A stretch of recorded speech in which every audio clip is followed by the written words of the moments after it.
más allá de lo que pasó durante la pandemia o la pospandemia. No es un problema.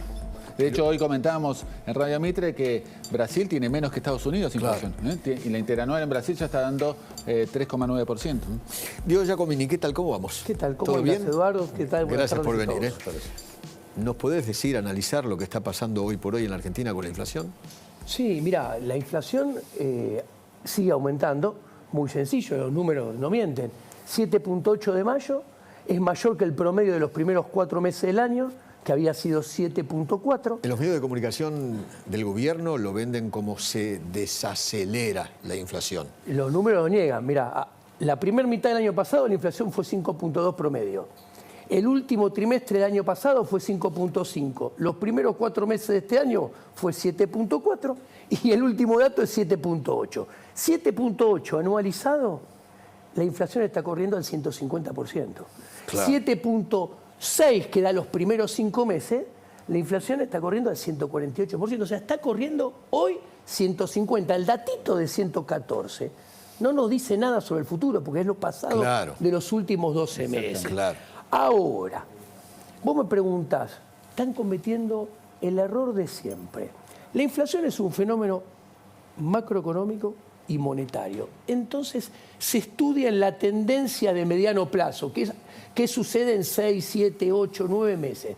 No importa el datito de un mes de inflación o de 2 meses de inflación. Ellos se ponen contentos, 8 y pico, ahora 7 y pico, estamos mucho mejor. Mira, la inflación va en el segundo semestre, en promedio, en la tendencia, por más que 1 o 2 meses baja, va a ser más alta que en el primer trimestre. Muy sencillo.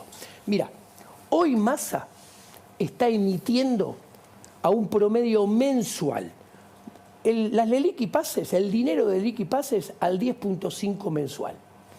Y todos los pasivos monetarios con la base al 8% mensual. Esos dos numeritos, a esta altura del año pasado, en lugar de ser 10,5 y 8, con Guzmán eran 4,5 y 6,5.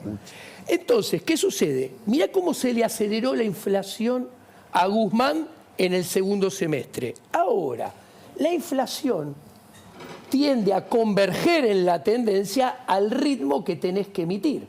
Ahora, hay 2 canillas de emisión. El déficit fiscal, que es la menos importante, y las liquipases, que es casi 4 veces el déficit fiscal. Las 2 canillas, en la segunda mitad, se van a tener que inexorablemente abrir más que en la primera mitad del año. ¿Por qué? Porque el déficit fiscal estructuralmente en Argentina siempre es más grande en el segundo semestre. Simple. Y además tenemos elecciones. Pero claro, además tenemos elecciones. Tenemos elección presidencial. Exacto. Y Massa subió la tasa de marzo a mayo de 115 a 155%. Y eso alimenta la emisión de liquipases. Entonces, yo creo que en la película de mediano plazo, a la vuelta de la esquina, la inflación de 2 dígitos mensuales va a aparecer y nos va a saludar a todos en todas las góndolas de los bienes y servicios del país. Y acá no importa si la estimación del INDEC lo refleja o no. A ver, el INDEC no va a los chinos. Y hay un montón de gente que compra en los chinos. Entonces, la inflación de verdad no es... Y al almacén no chino también. Tampoco va. Entonces, si le ponemos al Excel del INDEC el aumento del 5% convenido con la Secretaría de Comercio, obviamente que la estimación va a dar más baja que la inflación de verdad. Entonces, yo creo que en este escenario, la inflación interanual, que hoy es 114,2, va a ir hacia fin de año arrimando el bochín, no sé, a empezar 170. Y ahora, si el próximo gobierno hace un poquito de lo que tiene que hacer, sincerando distorsiones de precios relativos, sincerando variables económicas, precios, el problema del cepo, del sistema cambiario, la inflación es interanual y la mensual, las dos se van a acelerar más. Y la interanual, que hoy está en 114,2, va a empezar con 2. en la primera parte del año que viene. O sea, me mira Willy y se sorprende. Claro, sí, a ver, porque vos decís, va a estar la interanual arriba de 200 en el primer semestre del año que viene, muy probablemente, Entonces, para que te des una idea. Mirá, y entonces la mensual va a estar en 2 dígitos, a ver, empezando con 1 o con 2. Mira, para llegar a 200 alcanza que aunque la inflación en el segundo semestre de este año, cuenta redonda de almacenero, de promedio mensual, 9, y en el primer semestre del año que viene de 11, 12 mensual todos los meses, con eso ya estás arriba de 200 cómodo. Entonces ahí nos damos cuenta por qué, y acá se van a sorprender, hace muchos años, con Javier Milei, los dos advertíamos que Argentina iba a una hiperinflación moderna. ¿Y por qué tiene sentido advertirlo con tanto tiempo? Porque una hiperinflación no se construye de una mañana a un atardecer, sino que lleva años de hacer las cosas mal. ¿Y cuál es el problema? Que cuando vos haces muchos años las cosas mal y llegás a esta hiperinflación moderna que tiene hoy en día Argentina, revertir las cosas no solamente es mucho más difícil, sino que lleva mucho más tiempo. Otros economistas hablan de estamos en una proto-hiperinflación. Mirá. En una proto-hiper. Mis colegas... Lo anterior a... Bueno, yo me río porque mis colegas tratan con una definición de hiperinflación que es de Kagan, de 1955. Ah, bueno, por eso. Sí.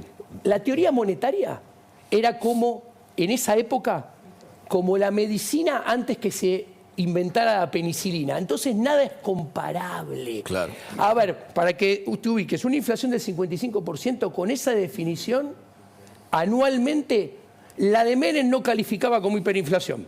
Ahí te das cuenta lo errado de esa definición. Ahora, Diego, más allá de definiciones y todo eso, porque la verdad que a la gente más que la definición le interesa lo que... Es doctrina, ¿no? digamos. Más allá de la definición, hiper, lo que fuera.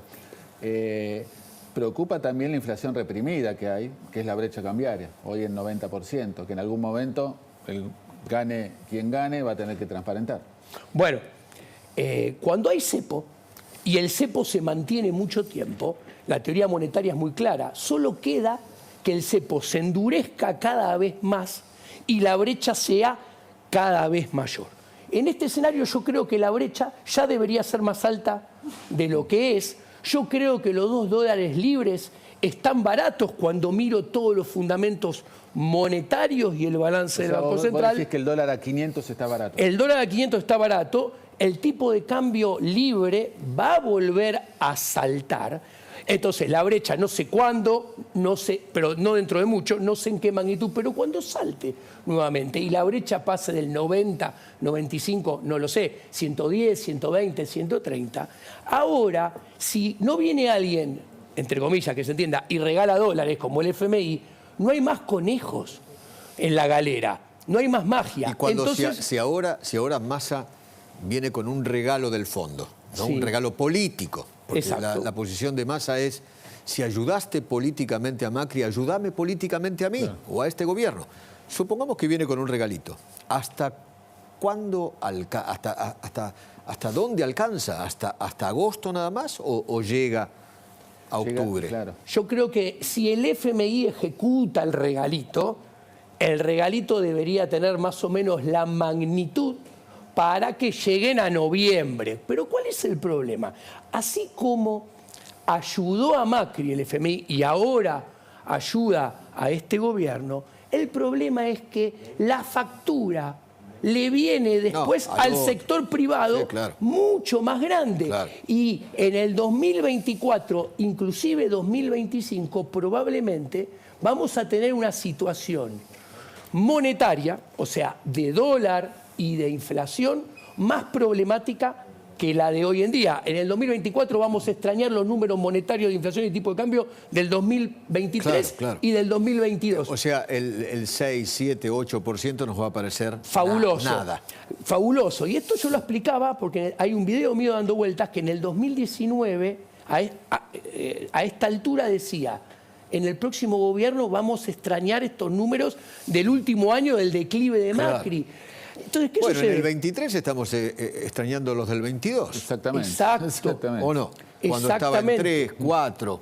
Y el problema es que los números más problemáticos de inflación y dólares que vamos a enfrentar inexorablemente van a venir con números negativos de nivel de actividad en la tendencia de la película en el segundo semestre de este año y primer semestre del año que viene. Claro. Entonces el sector privado la va a pasar más complicada todavía. Claro. La verdad que hacer las cosas tan mal como las hicieron, o sea, terminar este gobierno con inflación del, ponerle 800%, punta a punta. Y caída de la actividad económica, que este año va a ser 3, 4, el número que quieras.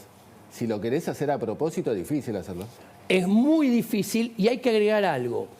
El enfriamiento del nivel de actividad económica, mis colegas se equivocan, impulsa la inflación en el mediano plazo. ¿Por qué?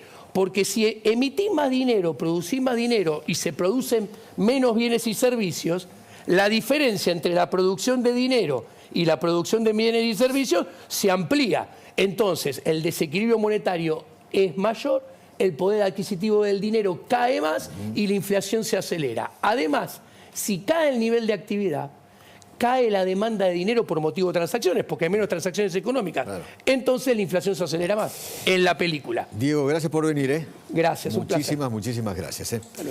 Gaby. Edu, volvemos por un rato al Chaco, por supuesto.